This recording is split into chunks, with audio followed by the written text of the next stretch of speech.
Welcome to another episode on our channel. I'm sorry to be away. It's been busy at work, but it's good to be back.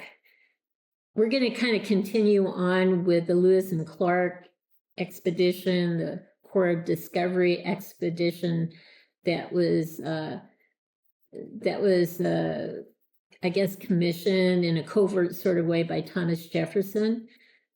And he picked Meriwether Lewis to lead this process, who asked William Clark if he would join him. They knew each other from the military.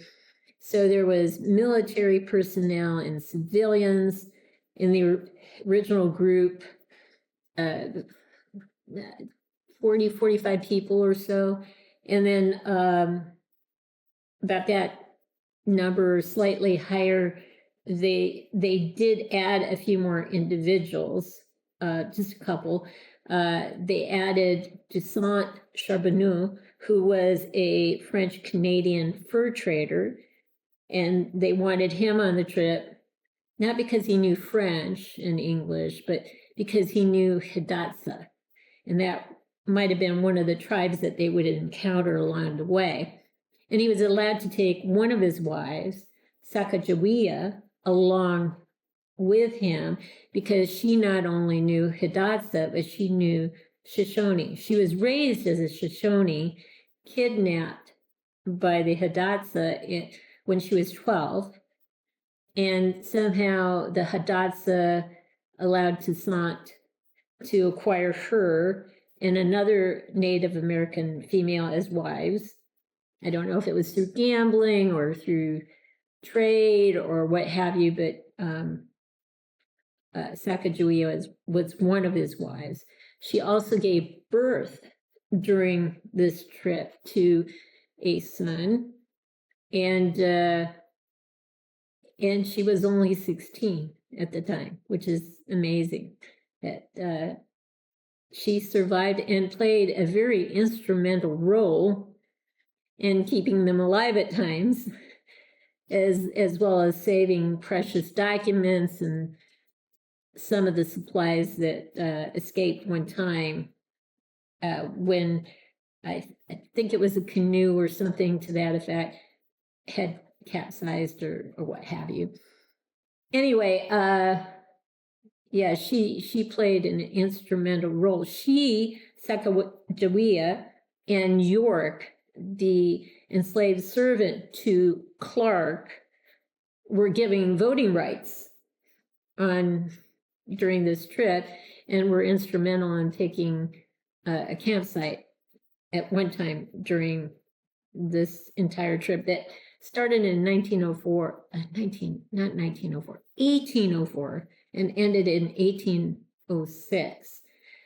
2 years, 4 months, and 10 days after it started.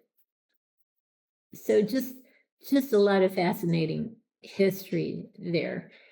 The neat thing about having a female on the trip with a baby would always indicate to Native Americans who came across them that they were not a war party.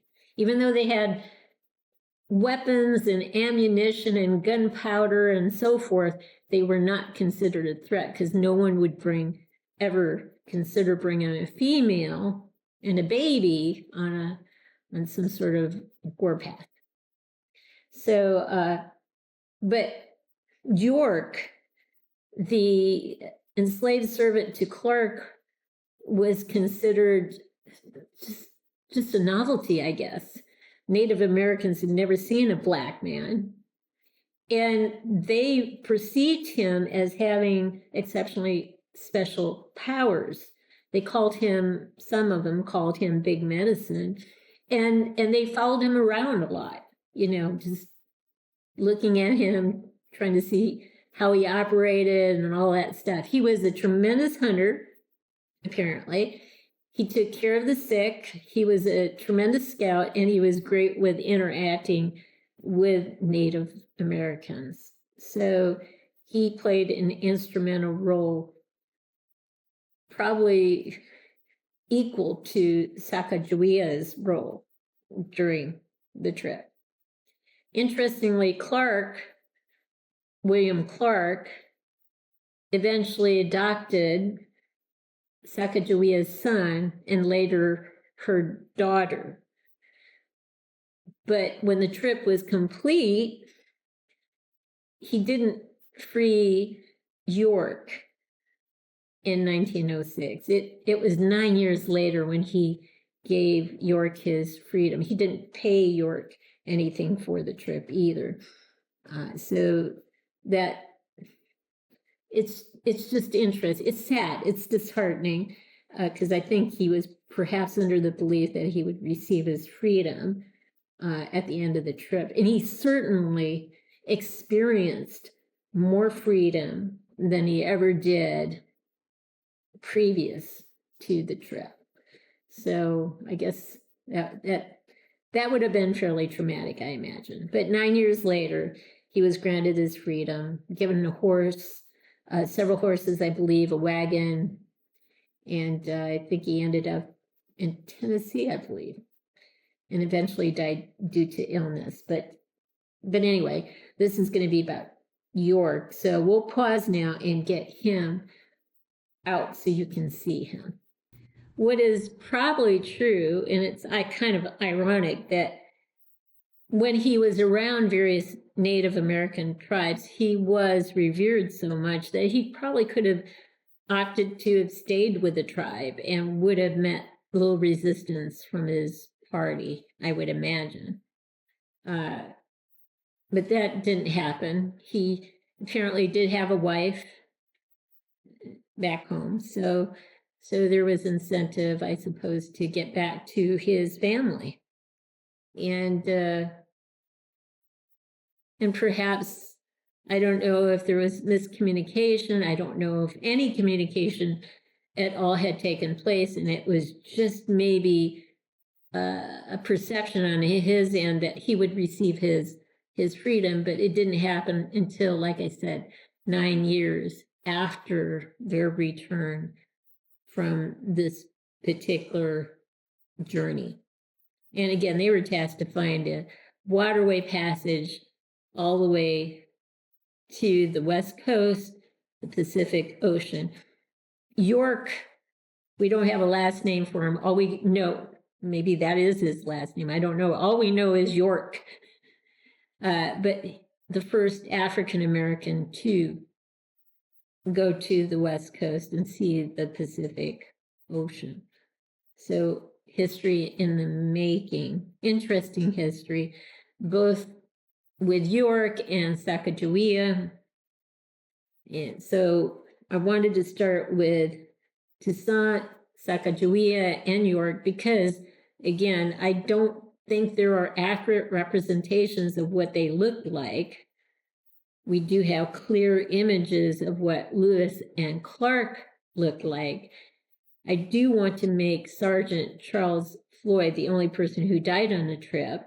I do want to make that character. We do have pictorial representations, accurate paintings of him.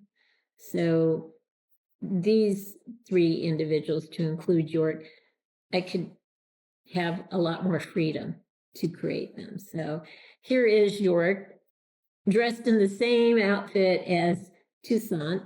So we'll pause now and get him on a turn tray so you can see him from different directions. So here is York. I decided to dress him like I did Toussaint Charbonneau. And since he was, from what I understand, a tremendous hunter, I have him holding a musket, a gunpowder horn, as if he's getting ready to load the musket. So again, he had great liberties on this trip. I imagine it probably was fairly traumatic to get back home and move back into a less free role than he experienced these over a period of 2 years, 4 months, 10 days.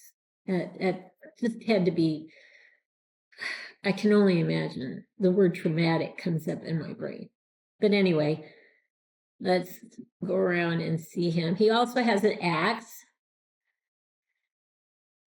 and a bag. There's his musket. Of course, you see the powder horn in his one hand there.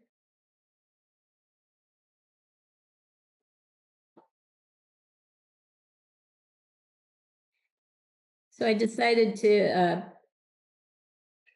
put York and Toussaint in bright red because some of the individuals on the trip were part of the military. There were civilians and military.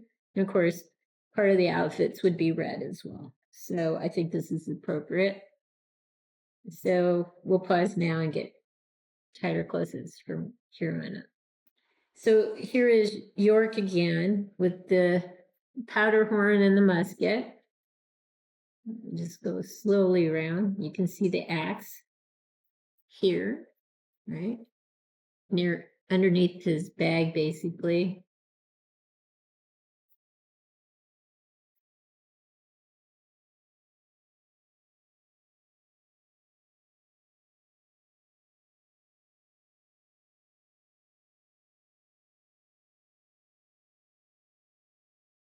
And there he is. So we'll pause now and get a really tight close-up of his face. I'll just go side to side here.